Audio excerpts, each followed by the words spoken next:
네, 오늘 말씀은 욥기 24장입니다. 욥기 24장. 죄악된 세상에 대한 욥의 탄식입니다. 죄악된 세상에 대한 욥의 탄식. 욥이 친구들하고 이렇게 논쟁을 하면서 점점점 친구들의 논리가 너무나 단조롭고 어거지고, 이 세상에 이 많은 변수들이라든지 뭐 일어나는 그런 경우의 수가 너무나 많은데, 그걸 다 무시하고 한 가지 논리만 가지고 어거지로 끼워 맞추기 하는 식으로 논리를 피고, 그러므로 욥을 아예 죄인으로 단정지어서 공박하는 그러한 모습을 보고, 욥은 더 이상 친구들하고 뭐 의논할 가치를 느끼지 못하고 아무런 의미 없는 논쟁이라고 생각하고 하나님께 호소를 하고 하나님께 탄식을 하고 있는 거예요. 그래서 하나님만이 내가 가야 할 길을 아신다. 지금 이렇게 되는 것도 뭐 욥 자신도 모르지만은 아시는 분은 하나님밖에 없으시고, 이렇게 해가지고 내가 어디로 가게 될지, 결국은 어떻게 결과를 가져올지는 하나님만 아시기 때문에 하나님께서 모든 것을 섭리하시고 주관하시고 또 정하신다. 그런 가운데 하나님께서 다 이 어려움을, 이 고난을 다 지나게 하시면은 다시 정금같이 나오게 될 것이다. 하나님만이 유일한 소망이다라는 그러한 소망을 이렇게 얘기하면서, 왜 하나님께서는 악인을 벌하시는 그 날짜와 시간을 정하지 않으셔가지고 이렇게 힘들게 하는 거예요. 날짜를 정해 주셨으면 어느 시점, 예를 들어가지고 악을 행하면 몇 번까지 행하면 바로 이렇게 이렇게 심판하신다. 아니면 어느 정도 수준, 아주 강도가 높은 그런 악한 것이면은 그 악한 것을 막 진행하거나 아니면 끝낼 때 바로 심판하신다. 이런 규칙이라든지 법칙이 있고 하나님 거기에 맞춰서 일하시면은 너무나 기다리기가 쉽다는 거예요. 이해하기도 쉽고. 그래서 뭐 논쟁할 필요도 없고 이렇게 되는데, 하나님께서 때를 정해주시지 않으시고 그 때가 언제 임하실지 그걸 모르기 때문에 너무나 힘들고 어렵다는 거예요. 그리고 분명히 욥은 자신의 입장을 대변하고 또 변론하고 해도 그것을 증명할 길이 없다는 거죠. 하나님께서 너는 너 이렇게 살았으니까 그래 이만큼 했으면 됐어. 그리고 바로 이렇게 탁 상을 주신다든지, 또 너는 이렇게 악한 짓을 했으니까 악한 짓을 하는 그 순간에 바로 벌을 주신다든지 이러면은 너무나 이렇게 쉽게 뭐 논쟁거리도 없이 판단할 수 있을 텐데 그러지 못한다는 거예요. 만약에 하나님께서 그렇게 하시면은 이 세상에 사람들이, 조용히 남아있는 사람들이 하나도 없을 거 아니에요. 하나님께서 우리를 구원하실 때 구원하심도 하나님의 이름을 위해서, 하나님의 영광을 위해서, 자신의 하나님의 이름 때문에 하나님의 영광을 나타내시기 위해서 우리를 구원하신다고 그러잖아요. 그러면 우리는 뭐야? 이렇게 생각할 수도 있다고 뭐 어떤 분이 얘기하는 것 같은데, 뭐 그렇다고 그렇게 생각하지는 않을 것 같아요. 어쨌든 우리하고 상관없이 하나님의 이름을 위해서, 하나님의 영광을 위해서 우리를 구원하신다면은 우리는 그보다 감사할 일이 없다는 거예요.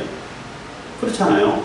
만약에 우리의 행위를 따라가지고, 우리의 어떤 공적을 따라가지고 이렇게 벌 주고 또 구원하시고 하면은 그게 언제든지 취소될 수 있거든. 왜냐하면 사람들은 잘 나가다가도 엉뚱한 죄에 빠지기도 하고 실수를 하니까. 그래서 구원이 확정지어질 수가 없어요. 구원받았다고도 너 또 죄져서 버림당할 수도 있고 벌을 받을 수 있다는 거죠. 그렇지만은 하나님의 영광 때문에, 하나님 이름 때문에 하나님 자신의 영광을 나타내시고 자신의 이름을 위해 가지고 우리를 구원해 주시면은 그거는 변함이 없다는 거죠. 내가 한번 구원받았으면은 하나님께서 끝까지 책임지신다는 거죠. 왜냐하면 자신의 이름 때문에, 영광 때문에.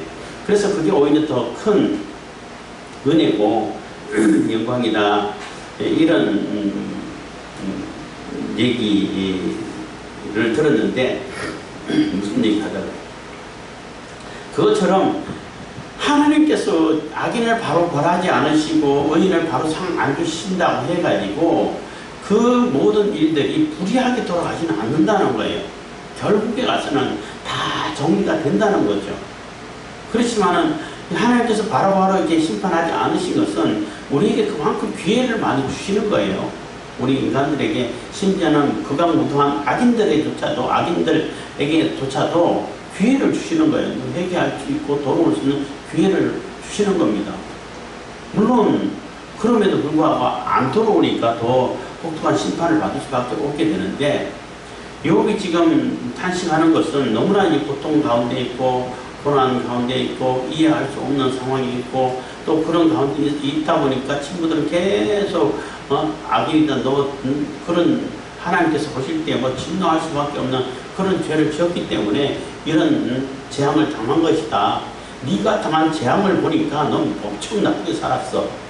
이렇게 결론을 짓고 이렇게 공격을 하고 하는 것을 볼 때에 너무나 이렇게 실망스럽고 친구들에 대한 기대감도 없고 이제는 얘기해봐야 의미가 없다는 거예요. 알 수 있는 나도 모르지만 친구들은 더 모르고 있고 그래서 해결점이 안 나온다는 거죠. 그래서 하나님께 호소하고 하나님께 이렇게 탄식하고 있는 그러한 욥의 모습을 우리가 보고 있는 것입니다. 24장 1절입니다. 욥기 24장 1절 어찌하여 전능자가 시기를 정하지 아니하셨는고 어찌하여 그를 아는 사람들이 그의 날을 보지 못하는고 해서 하나님께서 시기를 정하지 않으셨기 때문에 예수님께서 오시는 날짜도 마찬가지예요. 딱 며칠 이렇게 정하지 않았기 때문에 그렇기 때문에 항상 준비할 수 있는 거예요. 언제 온다라고 딱 정해놓으면은 가만히 있다가 그때 가가지고 막 열심히 준비한다고 막 이런 벼락치기 준비 이런 부조리한 게 성실하지 못한 결과를 가져오기 때문에 정해주지 않았어요. 물론 징조를 보고 해산하는 잉태된 여인의 해산 날짜하고 비유를 많이 해요. 그 예정일은 이렇게 정해주잖아요. 아, 예정일이 언제입니다. 그렇지만 예정일에 진통 오는 게 아니에요. 진통 오는 거는 아직 과학이 발달됐다 하더라도 몰라요. 정확히 언제 진통 올지는 몰라요. 일주일 예정 남았는데 일주일 전에 올 수도 있고 예정이 지나가지고 올 수도 있고 언제 올지는 아무도 몰라요. 그것처럼 예수님께서 재림하시고 오시는 날 또 징조를 보고 아 이때쯤 될 것이다. 이때쯤 올 것 같아. 이 정도는 예상할 수 있어요. 왜냐하면 징조를 보니까 돌아가는 상황이라든지 징조를 볼 때니까 이거 얼마 남지 않은 것 같은데 이 정도는 알 수 있는데 몇 월 며칠 오시는지는 몰라요. 그건 아무도 몰라요. 알 수 있는 자가 없습니다. 왜냐하면 안 가르쳐 주셔요.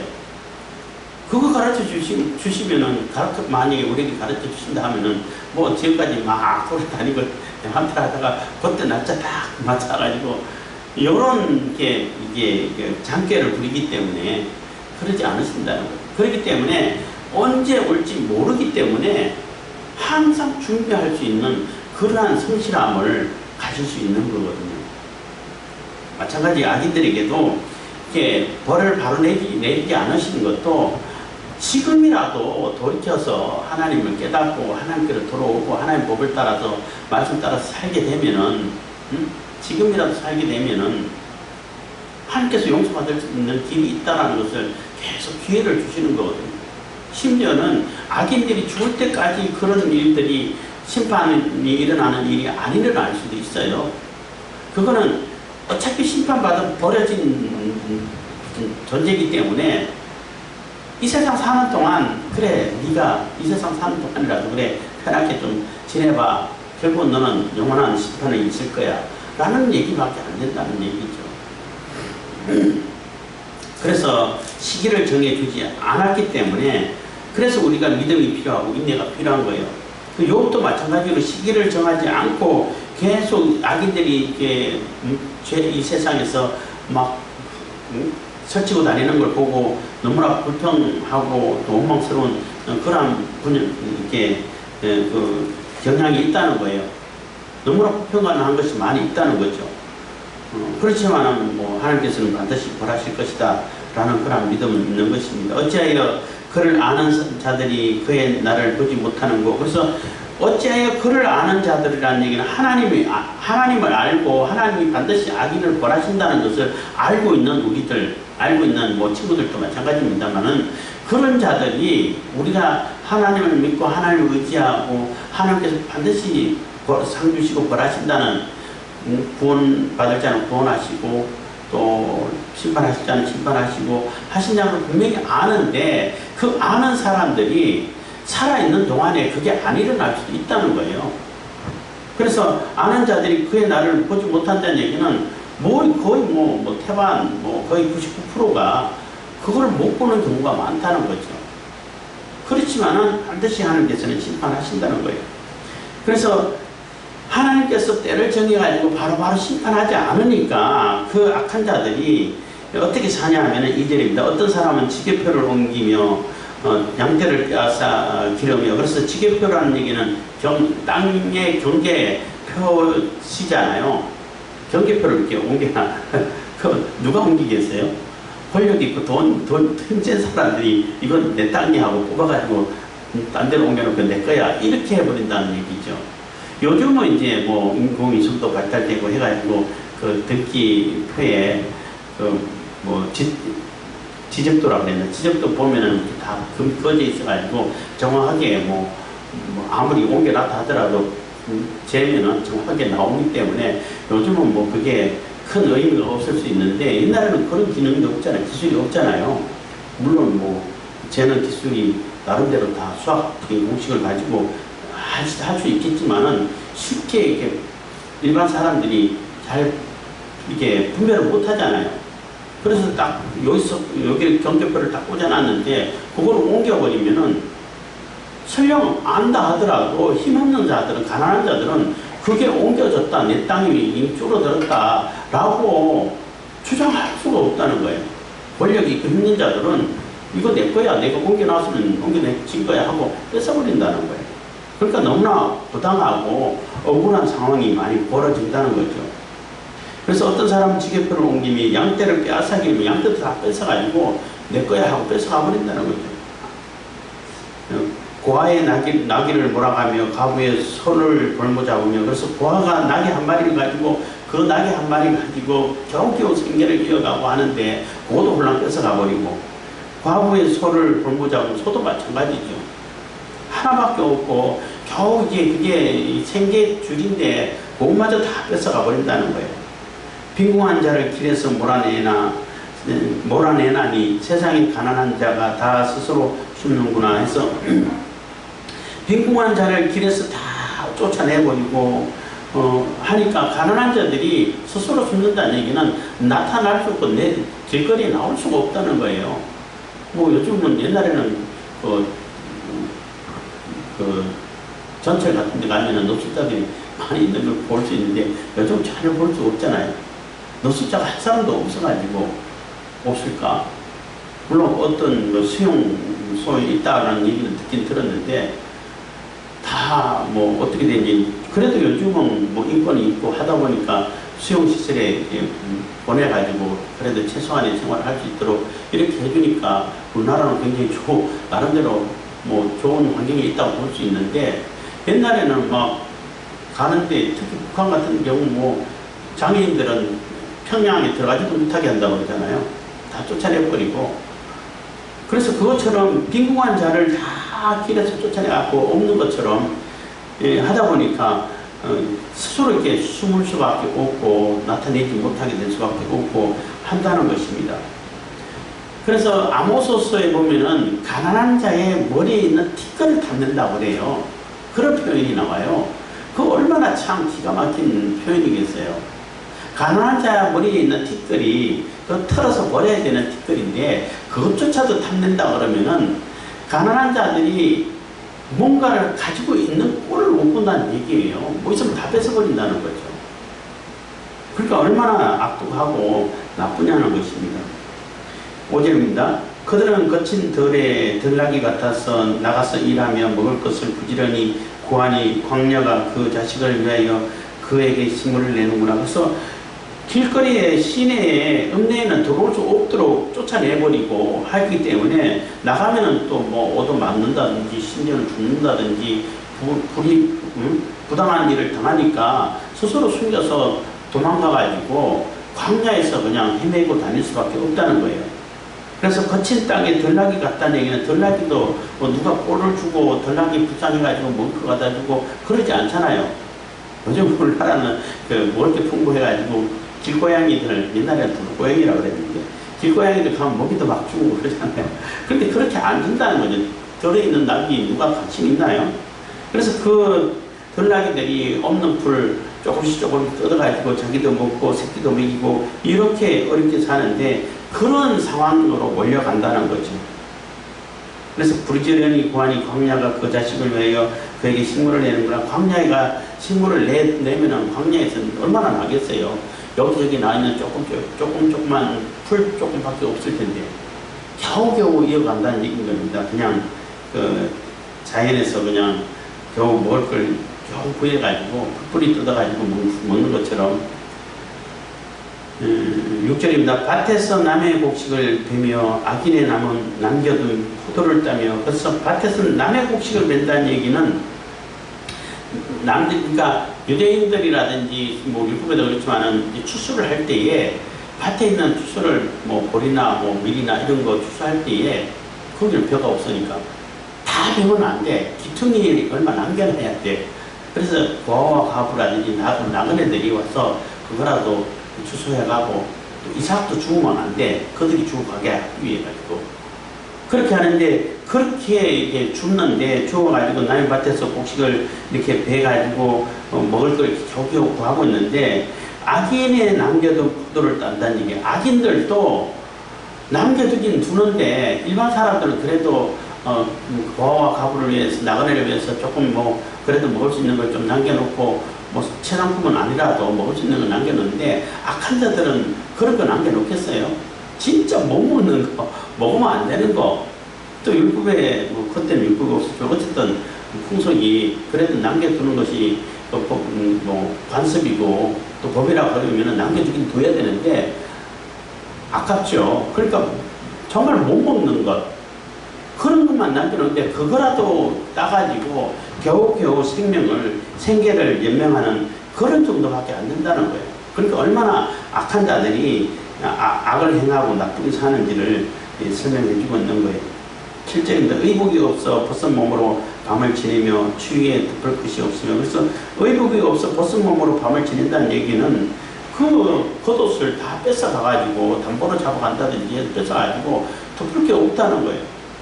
그게 중동, 중동에 있는 지역은 우리나라하고 기온이 많이 달라요. 달라서 일교차가 너무나 커. 뭐, 낮에는 뭐 40도까지 올라가고, 40도, 뭐 45도까지 올라가고, 저녁에는 거의 영하까지 떨어진다는 얘기예요. 그러니까 일교차가 40도가 넘게 나니까, 더운 지방에 있는 사람들은 뭐, 영하가 아니라도 뭐, 영상 10도 이하로 떨어져도 얼어 죽는다고 그러더라고. 우리나라는 그거는 추위도 아니지만은. 그렇기 때문에 밤에는 겉옷을 이불처럼 해가지고 덮고 자야 되는데 다 뺏어가가지고 그런 거 없다는 거예요. 그래서 추위에 떨 수밖에 없다는 겁니다. 8절입니다. 산중 소나기에 젖으며 가려울 것이 없어 바위를 안고 있느니라. 그래서 산중 소나기에 젖으며 한 얘기는 그들이 그래도 뭐 이렇게 얼기설기 해가지고 집이라도 짓고 조그마라도 있으면은 그 집조차도 다 뺏어가 쫓아내버려가지고 비를 피할 수 있는 그러한 거처가 없다는 거죠. 그러니까 산속에 들어가가지고 겨우겨우 소나기를 뭐 맞을 수밖에 없고 또 겨우 피하고 바위 밑에서 겨우 피할 수밖에 없고 이런 상태밖에 안 된다는 겁니다. 그리고 바위를 안고 있는다는 얘기는 뭐 있을 곳이 없으니까 바위 밑으로 가가지고 거기서 쭈그리고 잘 수밖에 없는 상황이 되는 거죠. 뭐 성경에서는 주로 바위는 요한은 나의 산성이시요 바위시요 뭐 이런 표현을 쓰잖아요. 그거는 굉장히 튼튼한 보호처를 얘기하고 결코 안전한 것을 상징하는데, 여기서는 이 가난한 자가 있을 곳이 없어가지고 바위 밑에 겨우겨우 쭈그리고 있는 그런 정도밖에 안 된다는 거죠. 9절입니다. 어떤 사람은 고아를 어미 품에서 빼앗으며 가난한 자의 옷을 볼모 잡음으로 해서, 어떤 사람은 고아를 어미 품에서 빼앗는다는 얘기는 아버지가 돌아가셔가지고 가장이 없어요. 그러면은 과부가 있고 아이가 있으면은 거의 뭐 고아처럼 여겨지고 있는 것이고, 엄마 아이에서 아이는 그래도 희망인데, 그리고 유일한 그 당시 여인들은 그렇게 사회생활을 많이 안 하기 때문에 생계는 어렵지만은, 그래도 아이 입장에서는 엄마가 그래도 유일한 보호자인데, 그거를 그 아이를 뺏어가지고 자기들이 인생 매매한다는 거죠. 다 뺏어가 버린다니 얼마나 나쁜 사람들이냐는 겁니다.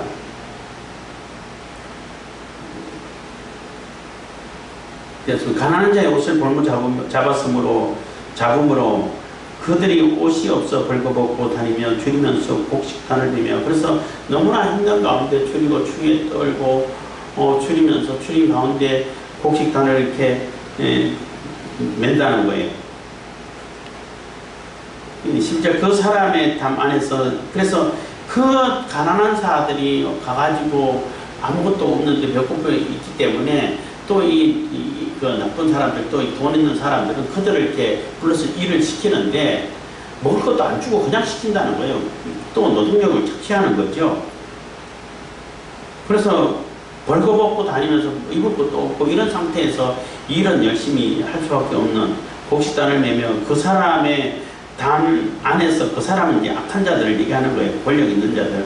담 안에서 기름을 짜며 목말라 하면서 술틀을 밟느니라. 그래서 열심히 가가지고 그 기름을 짜고, 기름을 짜는데 이만큼 한 방울을 또 맛도 못 보게 하고, 또 술틀을 밟으면서 너무나 갈증 속에 있다, 목말라 있다는 거예요. 술이 그냥 포도를 밟아가지고 짜는데 그 칼칼칼 내려오고 엄청 풍성한데 그 한 모금도 못 마시게 한다는 거예요. 그래서 기름 짜고 포도주 틀을 밟고 이런 노동력을 제공하면서 그들이 받아야 할 임금 한 푼도 제대로 못 받고, 심지어는 먹을 것조차도 제대로 못 먹으면서 그렇게 노동 착취에 시달리고 있다는 거예요. 그러니까 얼마나 나쁘고 얼마나 악한 세상이냐는 겁니다. 근데 이거는 요 시대 때만 있는 것이 아니라 요즘도 어렵지 않게 보는 경우들이 있죠. 12절입니다. 인구 많은 성 중에서 사람들이 신음하며 상한 자가 부러지잖아 하나님이 그 불의를 보지 아니하시느니라 해서, 인구 많은 성 중에서 사람들이 신음하면서, 그래서 많은 사람들이 있는데, 그 성읍들이 있는데 그 속에서 가난한 자들이 신음을 하고 부러지고 너무나 억울하고 했는데, 하나님은 그들을 돌보지 않은 것처럼 보인다는 거예요. 그대로 그냥 악한 세상이 악하게 돌아가게끔 그냥 하나님께서 내버려 두신다는 거예요. 그래서 하나님이 그 불의를 보지 아니하시는가 하니, 하나님은 그렇게 정말 가난한 자들이 힘들든지 말든지 억울함을 당하든지 말든지 착취를 당하든지 말든지 관심 없는 것처럼 보인다는 거죠. 지금 이제 욥의 한탄이기 때문에 안 보신다 이렇게, 왜냐하면 당장 이렇게 개선이 안 되니까, 악한 자들이 심판을 안 받으니까 그렇게 보인다는 거예요. 13절, 또 광명을 배반하는 사람들은 이러하니 그들은 광명의 길을 알지 못하며 그 첩경에 머물지 아니하는지라. 그래서 광명을 배반하는 자들은 하나님의 하나님의 뜻을 받들어 가는 하나님의 의의 길, 공의의 길, 이런 길을 안 간다는 걸, 배반한다는 거예요. 하나님을 배반하고 빛을 배반하고 있는 사람들은 이러하니 그들은 광명의 길을 알지 못하고 어떤 것이 광명의 길인지 관심도 없다는 것입니다. 그 첩경에 머물지 아니하는 자 같은 얘기입니다. 그래서 이게 빛의 길이고 정의의 길이고 공의의 길이고 하나님의 도를 따르는 길이고 한 것인데, 이 악한 자들은 관심 없다는, 거기는 관심 없고 첩경에 갈 생각도 없고, 첩경은 지름길이라는 얘기잖아요. 바로 여기저기 좌로나 우로나 치우치지 않고 바로 하나님의 뜻을 받들어서 공의를 따라서 살아가는 그 길을 가야 되는데 그러지 않는다는 겁니다. 14절 사람을 죽이는 자는 새벽에 일어나서 가난한 자나 빈궁한 자를 죽이고 밤에는 도적같이 되며, 그래서 사람을 죽이고 악을 행하는 이 사람들은 그러면 아무것도 안 하고 가만히 있냐? 그렇지 않다는 거예요. 자기 악을 행하고 착취를 하고 폭력을 흔들러 가지고 포악을 해가지고 자기 이익을 챙기는 데는 너무나 부지런하다는 거예요. 너무나 부지런하고 또 악을 행하고 남의 것을 뺏는 데 대해서는 얼마나 머리가 좋은지 몰라. 와, 어떻게 저런 방법까지 생각해냈을까? 어떤 저런 경우도 있을까? 놀라고 감탄할 정도로 그런 데는 머리가 잘 들어가요. 우리 많이 사회에서 보는 거죠. 근데 그들은 엄청 부지런하게 사람 죽이고 뭐 폭력을 행하고 뭐 한참도 쉬지 않고 그런 악을 행하면서 밤 늦게까지 도주까지 되면서 자기들의 어떤 탐욕을 채운다는 거죠. 15절 간호하는 자의 눈은 저물기를 바라며 아무 눈도 나를 보지 못하리라 하고 얼굴을 변장하며, 그래서 또 이렇게 이게 성범죄를 저지르려고 하는 지 마음대로 삶을 살고 또 포악을 행하고 그렇게 악을 행하는 그런 자들은 그 상황만 되기를 기다린다는 거죠. 밤만 저물기만 기다리고 다른 데 관심 없어. 그런 모습만 있다는 거예요. 그래서 결국 어두움의 생각이기 때문에 아무도 못 볼 거야. 하나님 없죠. 그들에게 있어. 하나님 다 보신다. 그런 생각 자체가 없는 거죠. 그런 개념 자체가 없는 거예요. 얼굴을 변장한다는 얘기는 자기도, 그러니까 여성이면 여성처럼 이렇게 꾸며가지고 아닌 체하고 숨어서 사람들이 경계하지 않고 뭐 대비하지 않는 그런 틈을 타가지고 또 나가지고 악을 행하고 한다는 거예요. 그래서 사람들이 잘 알아보지 못하도록 변장해가지고 꾸며가지고 그들에게 접근해 간다는 거죠. 그러니까 악을 행하는 자들은 뭐 얼마나 참 기상천외한 방법을 가지고 있는지 연구를 하고 또 열심히 또 이렇게 자기를 꾸민다는 거예요. 16절 밤에 집을 뚫는 자는 낮에는 문을 닫고 있은즉 광명을 알지 못하니, 그래서 밤에 돌아다니면서 악을 행하고 죄를 짓는 자들은 빛이 싫어. 그래서 낮에는 빛이 있을 때는 그냥 문을 꼭 닫아놓고 나오지도 않고, 어떤 게 하나님께서 기뻐하시고 하나님께서 빛을 비춰주시는 일이고 공의와 정의를 행해서 하나님의 그 칭찬을 받고 복을 받고 사는 길인지 관심 없다는 거예요. 그거 알지 못한다는 겁니다.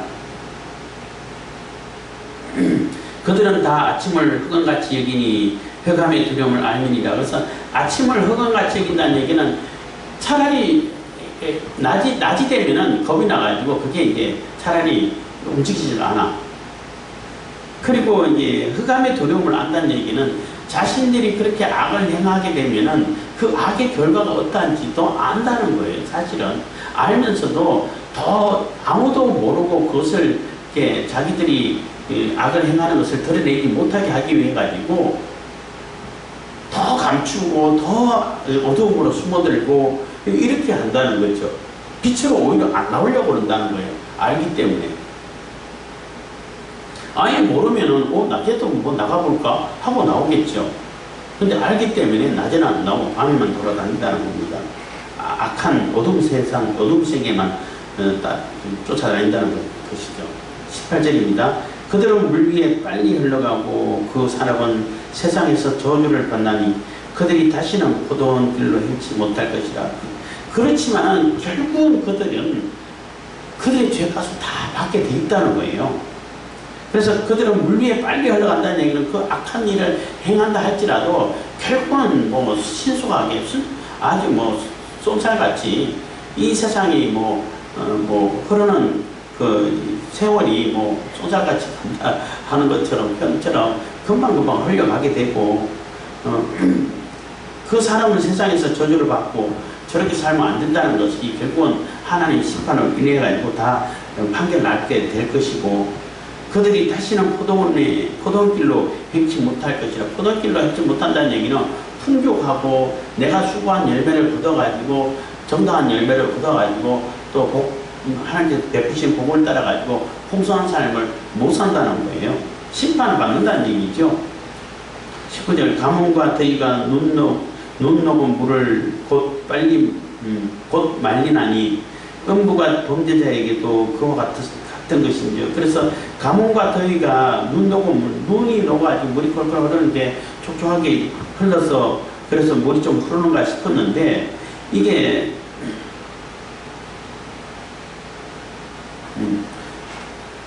그 얼마 안 있어가지고 동풍이 불게 되면 바짝 말라가지고 간헐천이라고 그러죠.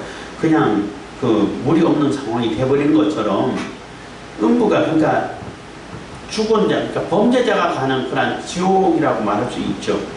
죽음의 세계 뭐 이렇게도 표현할 수 있는데 범죄자에게도 그와 같은 것인지 해서 범죄자에게도 결국은 지금은 범죄니까 행하고 세력을 얻고 권력을 얻어가지고 자기 세상인 것처럼 살겠지만은 그것도 한순간밖에 안 된다는 얘기예요. 한순간에 다 흘러가 버리고 흩어져 버린다는 겁니다.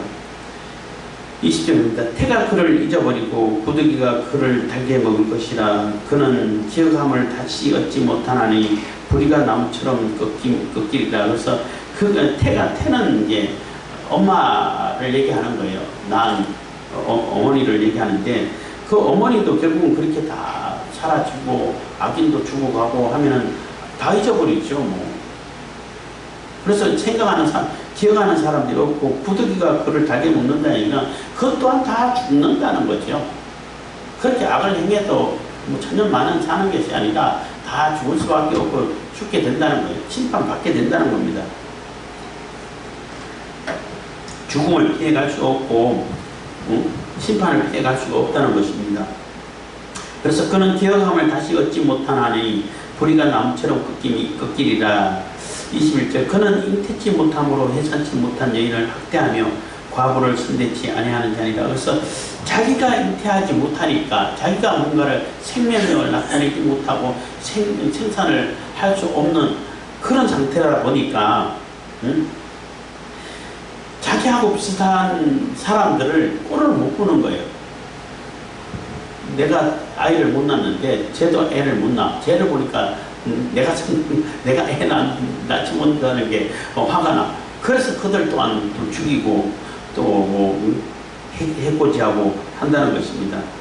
그래서 학대하고 오히려 너 때문에 내가 애를 못 낳아. 뭐 비유를 좀 그렇다는 얘기예요. 악을 행하면서 자기가 악을 다 행하는데 다른 사람들이 또 악을 행하고 또 비슷하게 하면은 죄가 하기 때문에 내가 악한 것이 드러나게 돼. 내 악한 것이 제가 똑같이 비슷한 일을 나보다 못하지만 그래도 했기 때문에 내 악이 드러나기 때문에 견딜 수가 없는 거예요. 그래서 걔를 그냥 학대하고 오히려 제거하고 악한 일도 나만 해야 돼. 딴 사람이 하면 안 돼. 나는 무슨 짓을 해도 우리나라 정치 상황을 보는데 자기 편은 무슨 짓을 해도 괜찮아. 아무것도 괜찮아. 뭐 상식이고 뭐고 없어. 법이고 뭐고 필요 없어. 그런데 반대편에 있는 사람들은 뭐 티끌만큼이라도 잘못하면 이만큼 침소봉대해가지고 어마어마하게 크게 부풀려가지고 엄청난 일인 것처럼 이렇게 공격하고 하는 것 잘 보는 것처럼 그렇다는 겁니다. 22절 그러나 하나님이 그 권능으로 강한 자들을 보존시키니 살기를 바라지 못할 자도 일어나는구나. 그래서 그렇게 악을 행하고 막 자기 혼자밖에 없고 무인격이고 이런 상황인데도 불구하고 하나님은 권능이 있으시잖아요. 하나님께서 말씀만 하시면 다 이루어지잖아요.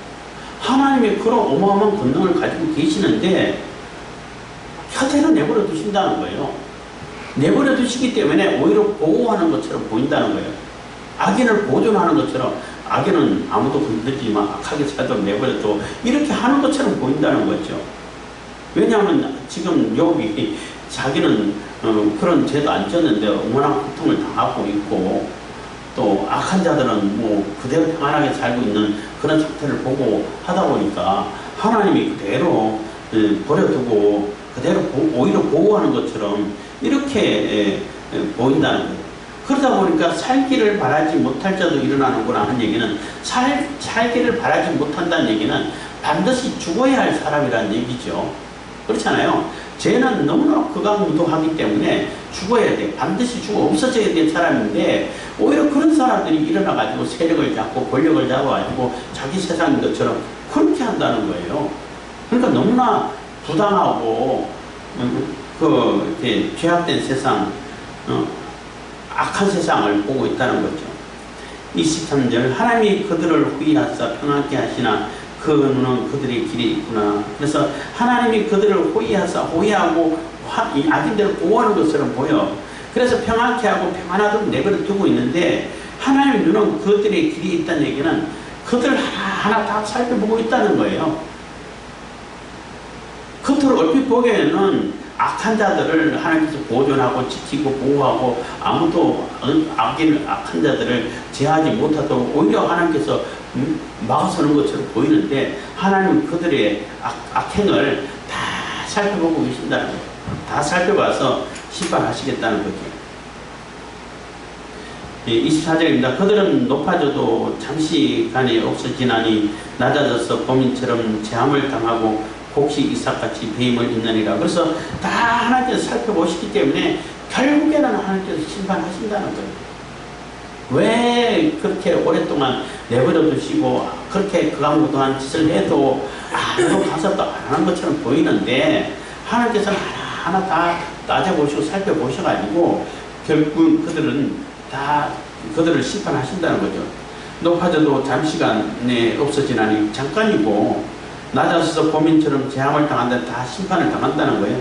재앙을 당하고 곡식 이삭같이 다 자랐으면은 때가 되면은 이 곡식 이삭같이라는 얘기는 곡식 이삭이 아무 때나 안 되잖아요. 다 여물어야 되지. 여물기 전에 이삭이다 하고 되면은 못 먹어요. 아무것도 못 먹어요. 저기밖에 없어. 이제 막 속이 맺히려고 하는데 먹을 게 별로 없어요. 그렇지만은 다 익으면은 때가 되는 거잖아요. 그것처럼 악인도 하나님께서 그 때 심판하시는 때가 있다는 거예요. 근데 그걸 우리가 사람들이 몰라서 문제지 없는 거 아니라는 거죠. 그래서 악인을 심판 안 하는 것이 아니라 심판하시는데 그 심판하시는 때를 우리가 모른다는 거예요. 그게 문제라는 거죠. 가령 그렇지 않을지라도 그래서 하나님께서 우리가 모르는데 다 심판하고 이게